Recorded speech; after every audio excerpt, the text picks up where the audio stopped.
Bienvenidos de nuevo. Hoy nos acompaña el profesor Richard Wolff para hablar sobre la crisis económica que ahora parece inevitable y también sobre las consecuencias políticas que se derivan de ella. Gracias por venir. Esperaba que pudiéramos empezar porque ya sabes, si retrocedemos 20 años o incluso 20 años, serían suficientes. Europa era un modelo estudiado en las universidades por su éxito.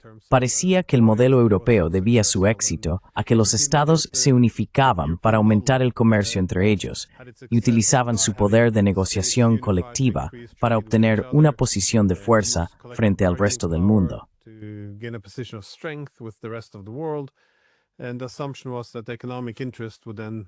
Y se asumía que los intereses económicos impulsarían aún más las lealtades políticas, es decir, que intensificarían la integración entre los estados europeos, ya que esto respondía a su propio interés. Ahora, eso ya no es así. Las cosas empiezan a verse bastante oscuras en Europa. ¿Qué es lo que realmente ves que está ocurriendo ahora desde tu punto de vista? Porque si observamos las tres principales economías, Francia, Alemania y el Reino Unido, todas parecen estar en serios apuros, amenazando con arrastrar al resto.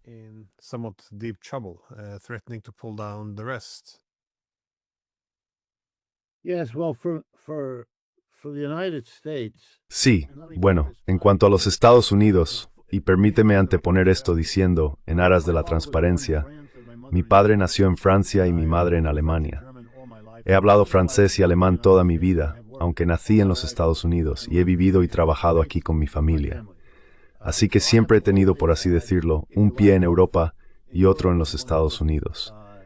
Y siempre he considerado a Europa, en parte por esas razones, como una especie de centro del mundo.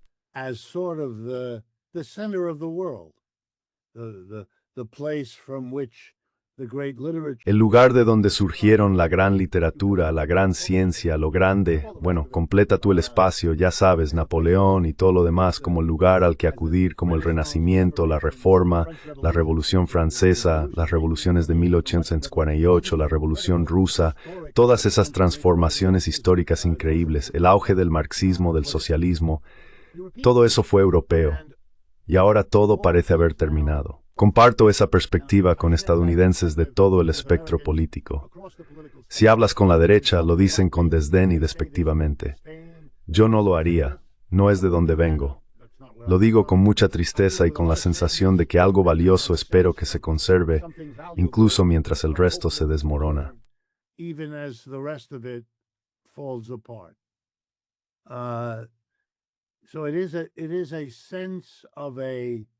Así que es la sensación de que una parte del mundo se está volviendo cada vez más irrelevante para casi todo lo que capta mi atención y la de mis conciudadanos aquí. Ahora bien, parte de esa visión también es una especie de schadenfreude complicada, una pizca de envidia hacia Europa y la sensación de que ellos están peor que nosotros. Y eso atenúa la necesidad de afrontar las cosas en Estados Unidos que no son tan diferentes de las europeas. Nuestro imperio vino después del vuestro, pero ahora está en declive. El vuestro tiene una historia de decadencia más larga, pero estamos repitiendo esa historia de más maneras de las que nos gusta admitir como sociedad, y estamos asustados. Creo que esa es la mejor manera de describirlo.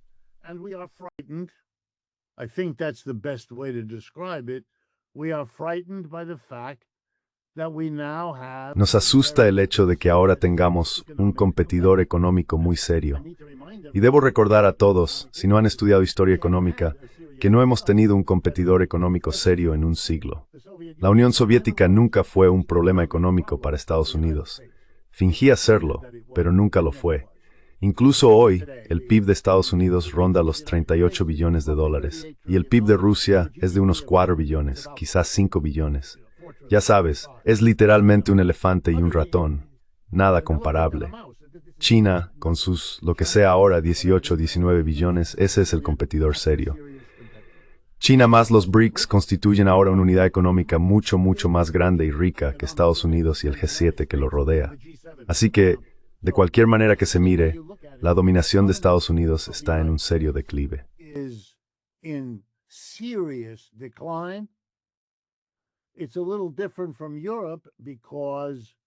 Es un poco diferente de Europa porque podemos fechar el declive al final de la Segunda Guerra Mundial, cuando entramos en esta situación anómala.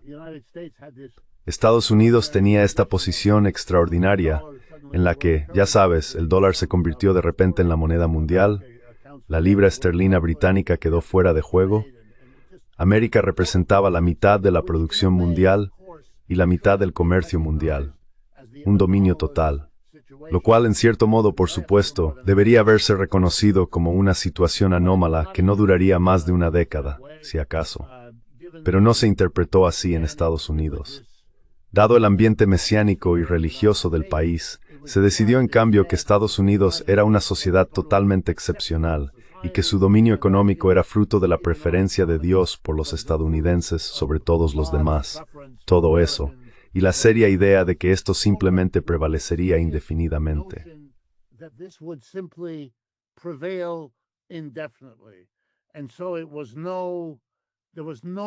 Y así no existía la expectativa de que nadie llegara a alcanzarlos. Ahora tenemos este tipo peculiar de decadencia, una decadencia acompañada de sorpresa, incredulidad y una enorme cantidad de negación. Académicos que la niegan, analistas, medios de comunicación, todos. Mi impresión en Europa es que aunque también existe algo de eso allí, por supuesto ellos llevan más tiempo atravesándolo. Y por lo tanto hay más pesimismo combinado con realismo respecto a la decadencia, esperando que no vaya demasiado lejos ni demasiado rápido, pero también una sensación de agotamiento y la impresión de que entre Estados Unidos por un lado y China, India y todo eso por el otro, los europeos se están convirtiendo simplemente en un destino turístico, pero poco más.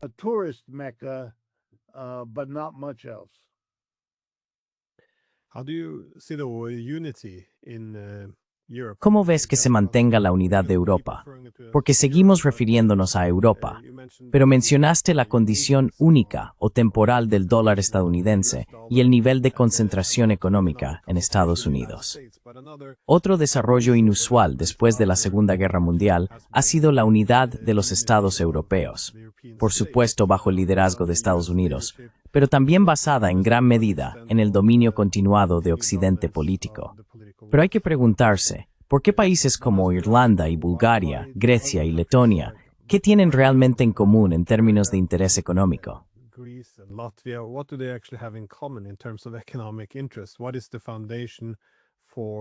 ¿Cuál es la base de la cohesión política entre ellos?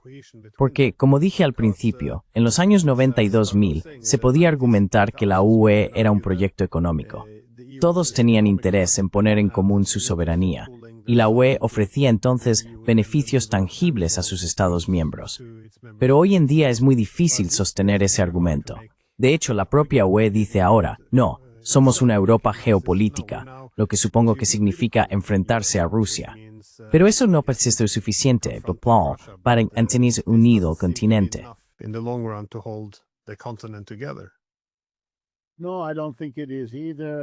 No, tampoco lo creo. Y pienso que lo que estás viendo, mira, es una apuesta. Por un lado están todas las fuerzas que dividen a los países europeos entre sí. La historia, la religión, el idioma, todo eso. Por otro lado, sí existe la sensación de que vivimos en un mundo de gigantes. Estados Unidos, China, Rusia y así sucesivamente. Tenemos que ser grandes y fuertes en nuestra grandeza. Es una tensión terrible, pero no creo que hayan descubierto cómo afrontarla.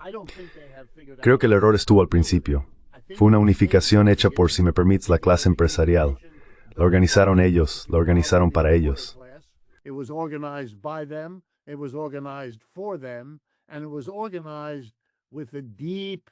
Y se organizó con un profundo desprecio histórico hacia la clase trabajadora como socia.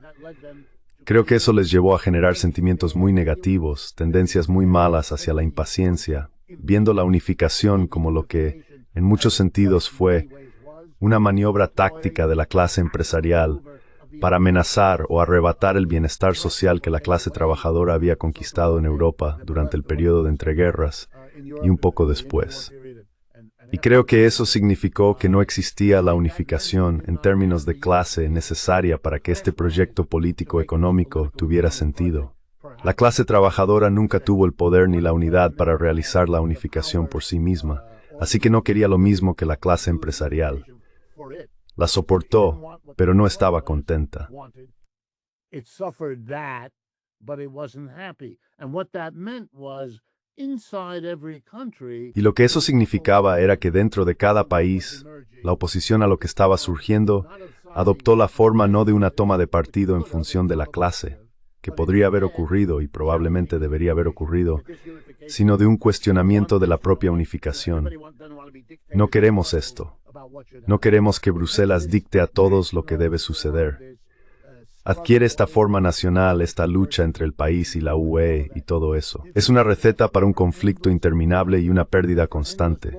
Primero Hungría, luego la República Checa, ahora quizá Eslovaquia. ¿Quién sabe en qué momento los conflictos internos?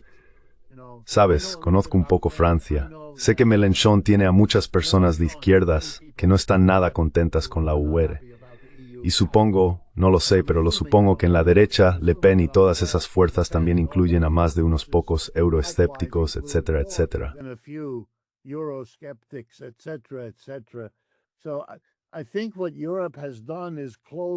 Así que creo que lo que ha hecho Europa es aislarse a sí misma debido a su configuración política e ideológica. Cualquier posibilidad remota que pudiera haber tenido de prosperar ha desaparecido. No ignoro que la población de la UE es mayor que la de Estados Unidos, que tienen la base económica para competir, sin duda, pero parecen realmente incapaces.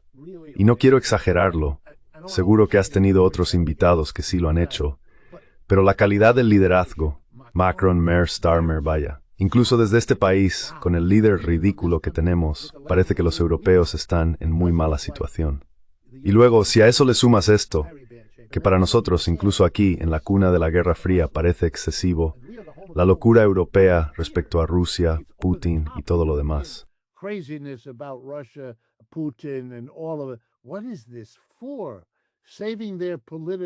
¿Para qué es esto? Para salvar sus reputaciones políticas. Lo entiendo. Todos son políticos criados desde la infancia en la Guerra Fría, sumisos a Estados Unidos, enemigos de la Rusia soviética. Pero ya sabes, eso terminó en 1989. Esta es realmente una situación diferente. Así que quizá les resulte útil, les da algo. Porque de otro modo, si tuvieran que presentarse basándose en la condición real de sus sociedades, sería indecible. Leo, ya sabes, me mantengo al día. Quiero decir, leo lo mismo que tú lees cada día. Y todo es un ataque continuo a la socialdemocracia. Y esto es, incluso por parte del Partido Laborista, ya sabes, el partido que la instauró ahora, la está eliminando. Y esto no es bueno, no es una receta para ningún tipo de renacimiento de Europa en absoluto.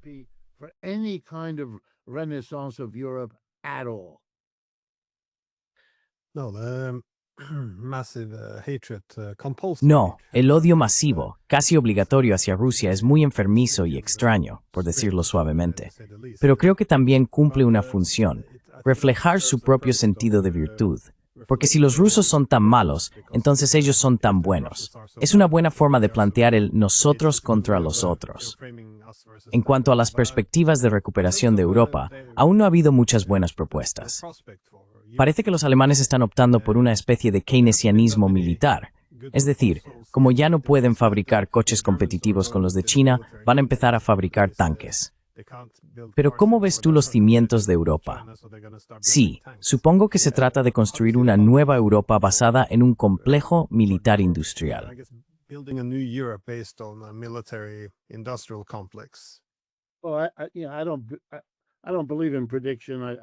No creo en las predicciones. No tengo una mejor idea de lo que va a pasar que nadie más. Es decir, ninguna idea en absoluto. Pero no puedo imaginar una peor elección para Europa. ¿De verdad queréis competir con Estados Unidos, Rusia y China? Eso va a ser una apuesta muy arriesgada para cualquiera, en cualquier lugar. Quiero decir, ellos gastan muchísimo más dinero, ¿sabes? Él cree que es mucho. 800, si no me equivoco, 800.000 millones de dólares en 10 años. Nosotros gastamos eso cada año. Y China y Rusia gastan cantidades similares. No vais a alcanzarlos. Toda la nueva tecnología militar la están desarrollando esos dos gigantes. Os llevará 10 años construir la infraestructura, y quizá entonces podríais hacerlo, pero estáis haciendo una apuesta muy arriesgada. Estáis poniendo todas vuestras canicas en esa cesta.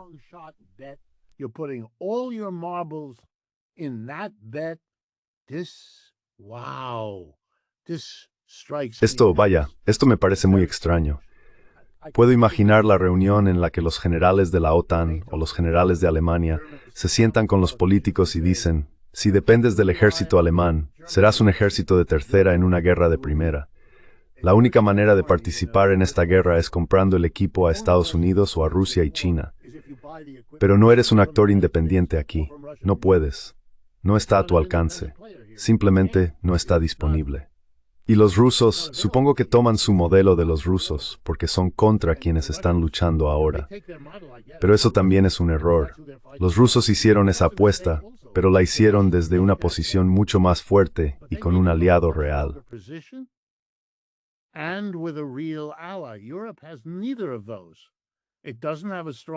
Europa no tiene ninguna de esas cosas. No tiene una base sólida para ello y no tiene un aliado fiable. Estados Unidos ve ahora a Europa como una perdedora.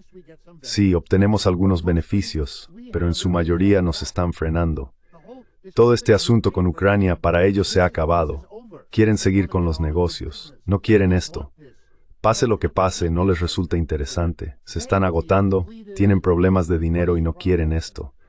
Los europeos lo quieren. Ahora con los europeos y no tiene valores.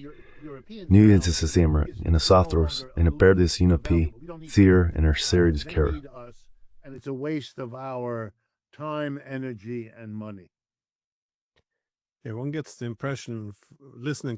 Uno tiene la impresión, al escuchar a los líderes europeos, de que no comprenden hasta qué punto ha cambiado el mundo, incluida la relación entre Estados Unidos y Europa. Plantean estos argumentos, especialmente sobre la guerra en Ucrania, diciendo cosas como, Europa no permitirá que Estados Unidos haga esto, o no podéis hacer esto sin Europa. Se han engrandecido bastante a sí mismos. Pero cuando hablas con varios diplomáticos estadounidenses y otras personas, la retórica es muy distinta. Ahora hay que hacer desprecio a los europeos, como decía, por su identidad.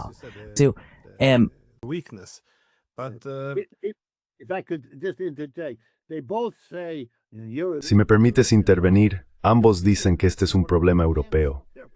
Los europeos lo dicen para reforzar su posición, pero el objetivo de Estados Unidos al decirlo es que no quiere tener nada que ver con ello.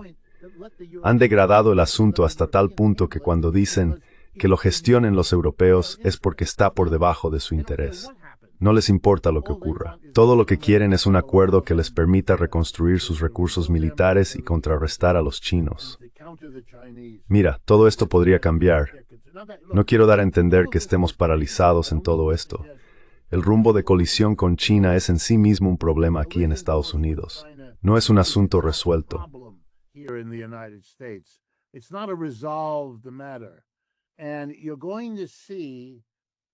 Y vas a ver, mi suposición es que vas a ver, en los próximos años, lenta pero firmemente, la aparición de una dirección completamente distinta en la política. El lenguaje podrá variar, pero en el fondo la idea será que el futuro exige sentarse con los chinos y dividir el mundo.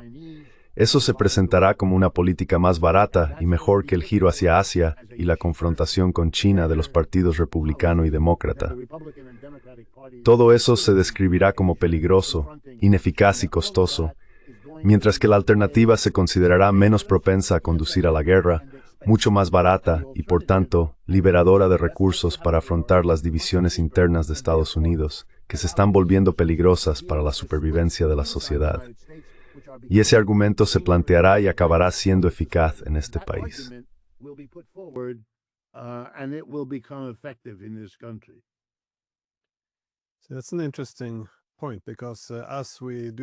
Ese es un punto interesante, porque cuando observamos este panorama, Estados Unidos enfrentándose a China, intentando derrotar a los rusos, todo ello, en el trasfondo de la situación, está marcado por una enorme crisis económica que se nos avecina. Pero, ¿en qué te fijas principalmente en cuanto a las distintas variables? ¿Esperas un estallido de la burbuja de la IA? ¿Ves una destrucción del dólar? ¿Qué es lo que, por así decirlo, te quita el sueño, planteándolo así? El dólar.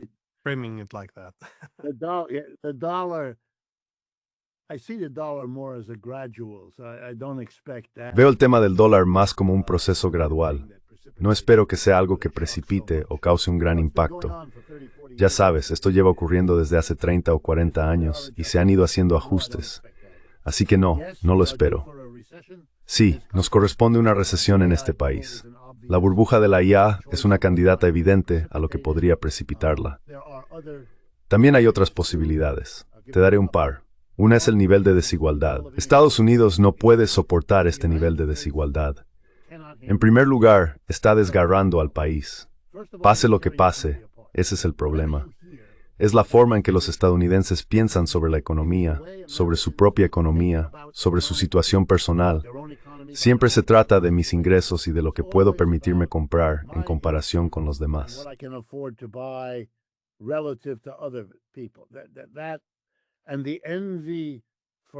Y la envidia hacia Elon Musk, Warren Buffett, Bill Gates o cualquiera de los demás, Bezos y compañía, siempre se expresa como, Dios mío, lo que debe de poder comprar.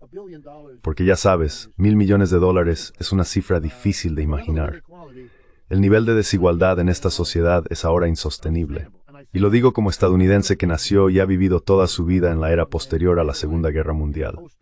Todo lo que aprendí en el sistema educativo estadounidense por el que pasé, y mi vida aquí, incluida mi vida como profesor universitario, me ha enseñado que Estados Unidos se veía a sí misma una sociedad de clase media, en la que todo el mundo estaba en el medio. Sí, había algunas personas ricas, estrellas de cine, o deportistas espectaculares, o algo por el estilo.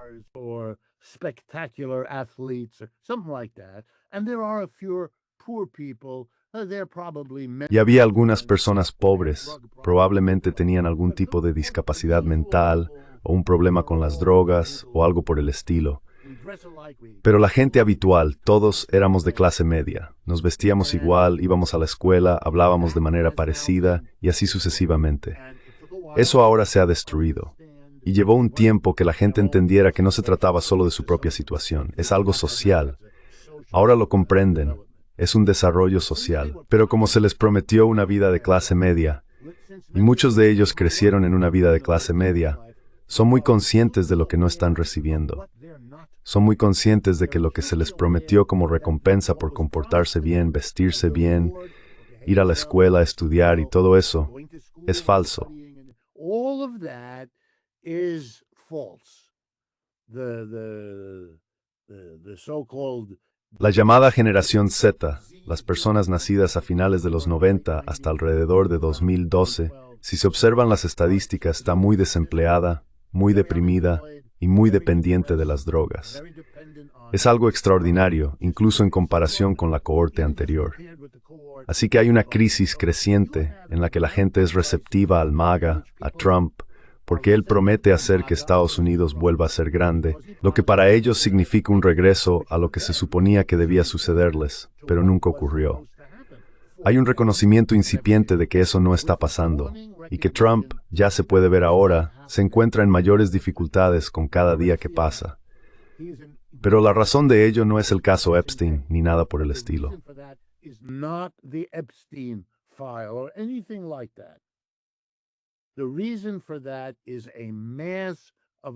La razón de ello es una masa de estadounidenses que están ellos mismos en apuros y que les dicen a sus hermanos, hermanas, madres y padres mayores que sus problemas no se están resolviendo, que este sistema no funciona. La elección de Zohran Mamdani como alcalde de Nueva York, y aquí estoy, yo voté por él, estaba en mi papeleta, no fue un respaldo al socialismo. Ojalá lo hubiera sido, no lo fue. Me entristece, pero no lo fue. Fue un voto en contra de, bueno, si quieres, puedes llamarlo capitalismo. La mayoría de la gente no lo haría. Lo llamarían un voto en contra de nuestra economía no funciona bien, o algo por el estilo, porque aún se aferran a la posibilidad.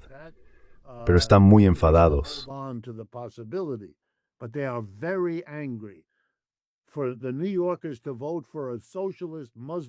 Que los neoyorquinos voten por un musulmán socialista es un gran paso, dado lo que han hecho en el pasado. Así que creo que Estados Unidos se encuentra en un punto de inflexión importante a nivel interno. Y luego está la desesperación de este líder. Es el típico cañón suelto. No tengo ni idea de qué trata esta aventura en Venezuela, pero está muy claro que ahora hay barcos rusos y chinos allí, en las aguas justo frente a Venezuela. Esa es la doctrina Monroe. ¿Dónde está? O Estados Unidos prevalece allí o no lo hace. No sé qué planean hacer Maduro, los rusos y los chinos, pero ¿podría ser ese un punto de inflexión? Sí, y entonces hay que hacerse la pregunta, que en este caso me parece muy importante. Which in this case I think is very important.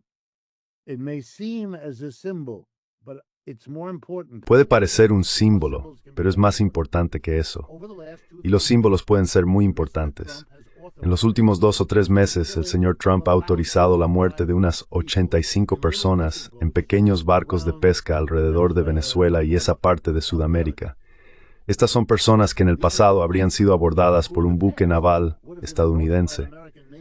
Se les habría exigido detenerse, se les habría inspeccionado, y si transportaban drogas, estas habrían sido confiscadas, habrían sido arrestadas y llevadas de vuelta a su lugar de origen. De repente ya no detenemos el barco, no los arrestamos, no hay pruebas, ni abogado, ni jurado, ni juez. Ejecución sumaria por orden del presidente, viola todo.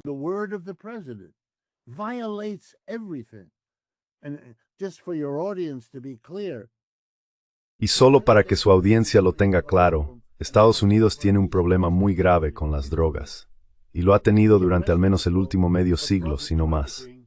Arrestamos a personas por tráfico de drogas todo el tiempo en este país. No las matamos, no es un delito capital, no se castiga con la pena de muerte en Estados Unidos. Estas personas, si son declaradas culpables en un tribunal donde tienen un abogado y el derecho a interrogar, reciben una condena de prisión. A nadie le importa. ¿Qué está haciendo? ¿Qué podría llevarte a hacer eso? Si la respuesta es que tiene que demostrar que hay drogas en Venezuela.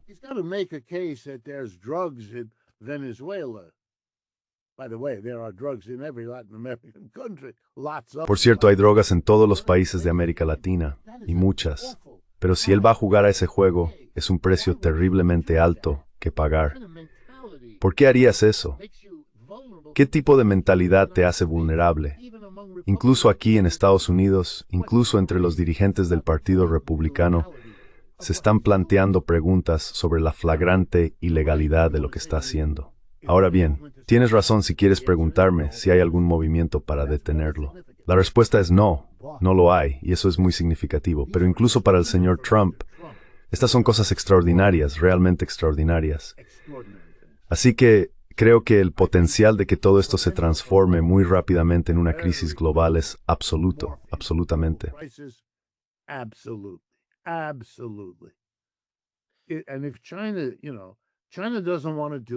China no quiere hacerlo. Lo entiendo. ¿Por qué deberían?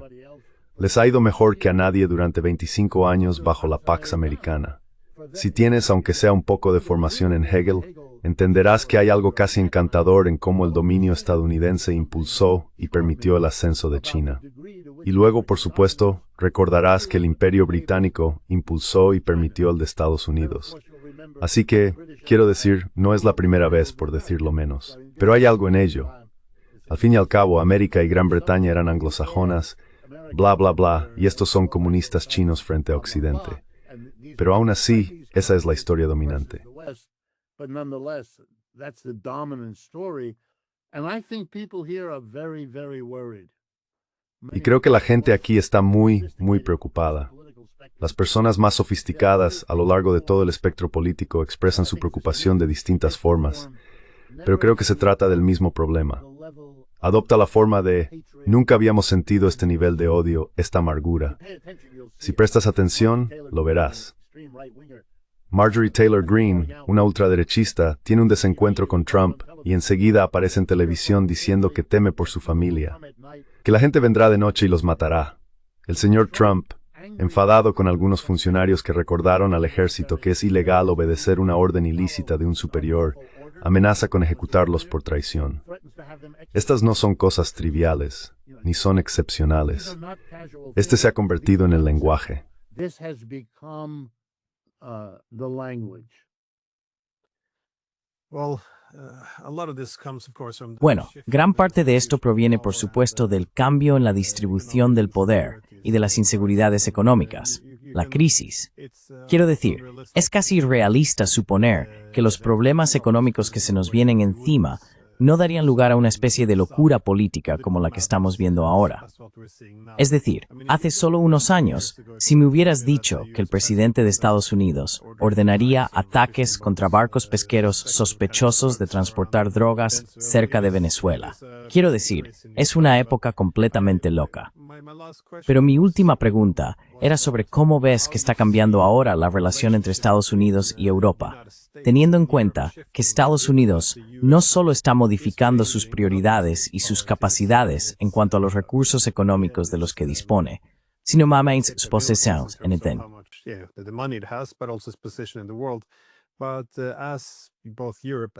Pero a medida que tanto Europa como Estados Unidos comienzan a experimentar cada vez más inestabilidad política, ¿cómo esperas que funcione la relación transatlántica?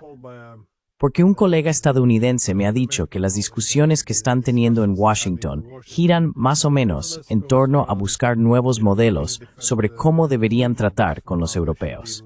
Entonces, ¿deberían convertir a Europa en un bloque económico exclusivo para Estados Unidos, diciéndoles que rompan lazos con otros?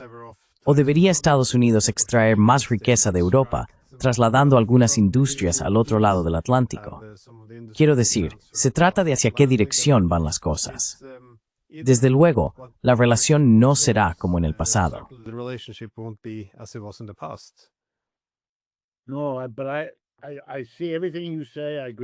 No, pero veo todo lo que dices, y estoy de acuerdo con todo. Pero lo veo como algo mucho más fluido en este momento. Quieren desconectarse de Europa del mismo modo que lo han hecho en el pasado. No creen que necesiten un aliado contra el socialismo y el comunismo. Recuerda que la histeria sobre la Unión Soviética también está muy arraigada en Estados Unidos. Es parte de la razón por la que incluso la tienes. La has contagiado más de aquí que de cualquier otro sitio. Esa ferocidad lunática de que todo el mundo es Stalin. Así que si Stalin está muerto, bueno, Putin se convertirá en Stalin. A quien quiera que consigan, haremos de él un Stalin. No necesitan a Europa para eso. Pensaban que sí, y después de la Segunda Guerra Mundial se podría argumentar que la necesitaban. Primero, el gobierno gaullista tenía miembros del Partido Comunista en cargos ministeriales.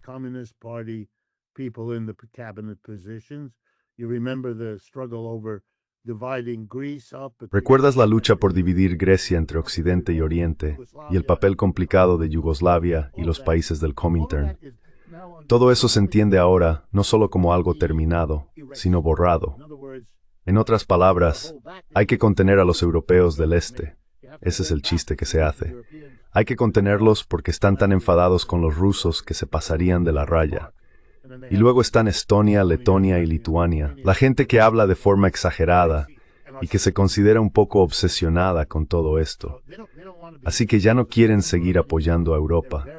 Sospechan mucho que salieron perdiendo en el acuerdo para proporcionar cobertura militar a los europeos, de modo que estos no tuvieran que pagar por el material militar.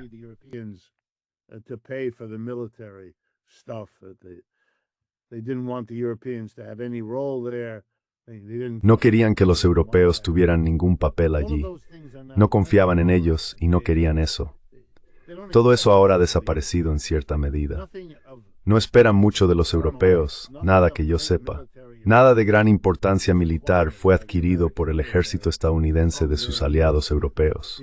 La opinión sobre el ejército europeo aquí en este país, y no soy un experto en temas militares, así que no soy un buen juez, pero puedo decirte cuál es la opinión generalizada. Inútil. Muy pocas personas con uniforme, muy poca competencia entre ellos, muy poca experiencia, un apoyo muy limitado y una actitud dudosa en relación con la población en general. Así que no ven mucho en cuanto a un aliado aquí. Lo que sí les gustaría es el dinero.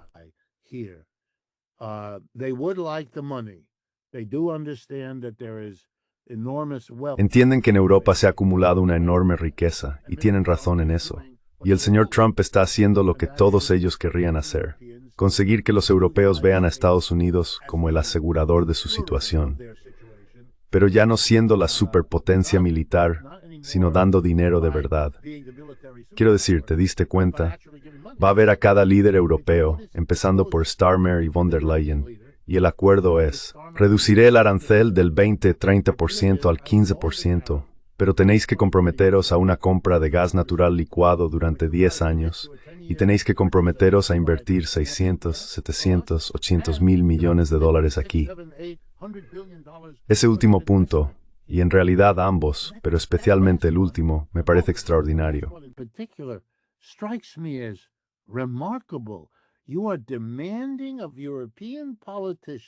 Estás exigiendo que los políticos europeos defiendan ante sus votantes el hecho de que cientos de miles de millones de dólares recaudados dentro de, no sé, los Países Bajos, Suecia, Francia o Alemania, vayan a invertirse en el más rico Estados Unidos. Esto no va a ser fácil. Hacer que parezcas algo distinto de lo que eres, que es que simplemente te has vendido.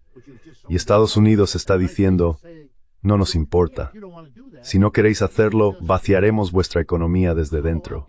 Vuestros capitalistas tendrán que venir aquí de un modo u otro, y os convertiréis en un lugar donde la gente se jubila. Seréis lo que ya han sido algunas partes de vuestro país, solo que ahora incluirá Londres, Berlín, París y demás. Serán lugares muy elegantes para jubilados y turistas. Y he oído a personas de alto nivel que conozco personalmente hablar así.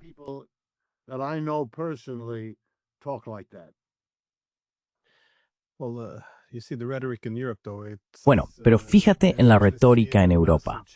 Básicamente, ven los enormes cambios en el mundo, las incertidumbres económicas, los cambios de poder, los nuevos desafíos y amenazas. Así que la lógica es, bueno, vamos a tener este es realmente un momento para que Occidente político se mantenga unido. Necesitamos a Estados Unidos. Estados Unidos nos necesita. Eso es todo lo que tenemos que hacer. Así que se comprometen plenamente con esto. Y por eso también están dispuestos a ignorar muchos de sus intereses nacionales básicos, especialmente los económicos, para consolidar esta asociación. No creo que comprendan lo que se está diciendo al otro lado del Atlántico, porque es casi hora de ordeñar.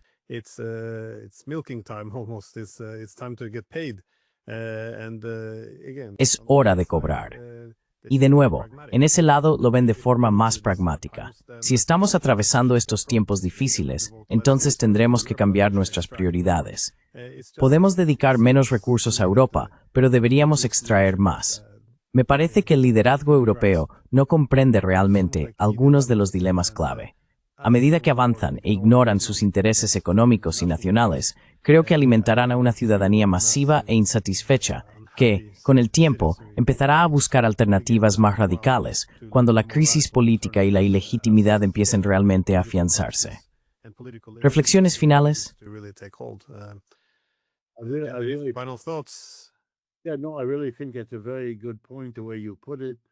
Realmente creo que es un muy buen punto, la forma en que lo has expresado. Hay un malentendido. Mira, me sorprendió, déjame decirlo así, me sorprendió, una vez más, dado mi historial y el de mi familia, el nivel de hostilidad hacia Europa. Cuando el señor Trump dijo que nos habían engañado, abusado y explotado, refiriéndose a los europeos de esa manera, pensé que parecería tan extraño, tan nuevo y tan diferente de lo que nos habían dicho durante décadas, que provocaría mucha más resistencia de la que realmente hubo. Así que me temo que eso es una muestra de una actitud, no de que la gente esté de acuerdo con él, sino de que no sienten un verdadero vínculo con Europa como para oponerse.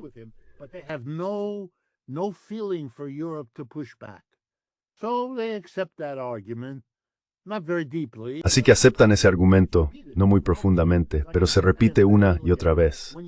Cuando ves a gente hablando de nuestros aliados europeos, Lindsey Graham, un senador de extrema derecha y un tanto ridículo, sigue representando a un grupo y lleva allí mucho tiempo. Eso es Europa, porque él es un especialista antiizquierdista sin reconstruir. Es un guerrero de la Guerra Fría y para él eso nunca terminó. En lo que a él respecta, Rusia y la Unión Soviética son lo mismo. Los europeos tienen que verlo de otra manera, por todas las razones evidentes.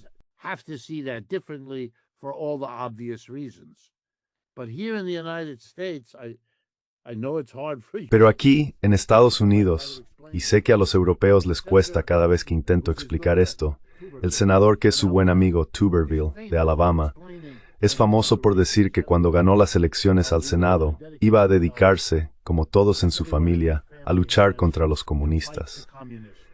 Luego hizo una pequeña disertación sobre su padre, que luchó en la Segunda Guerra Mundial, y comenzó esa tradición familiar. Y entre los 30 periodistas que lo cubrían, ni uno solo fue capaz de decir: en la Segunda Guerra Mundial éramos aliados de la Unión Soviética. No estábamos luchando contra los comunistas. Idiota, ¿verdad?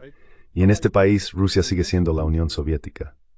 Russia remains the Soviet Union. If you try to explain to them that this Si intentas explicarles que no es así, y luego, por cierto, el señor Trump, por alguna razón extraña, no es así, él lo entiende. En realidad comprende que la Rusia de Putin no es lo que uno pensaba que era la Unión Soviética. Hay diferencias significativas, pero para muchos aquí, en Estados Unidos, no. No. Y todavía sienten cierta simpatía. La tienen. No quiero negarlo. En cuanto a Europa, están de acuerdo en que los europeos no se han comportado bien.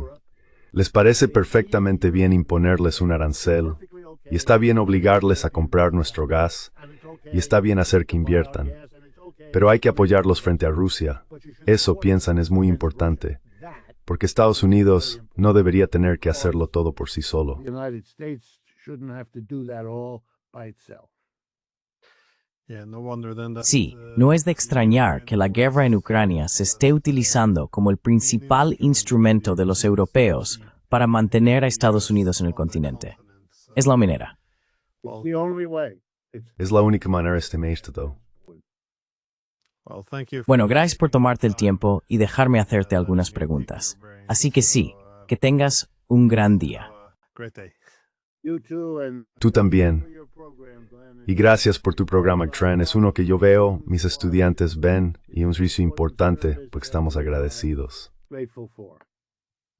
Gracias. Diles a tus alumnos que lo agradezco. All right. De acuerdo, lo haré. Adiós. Bye.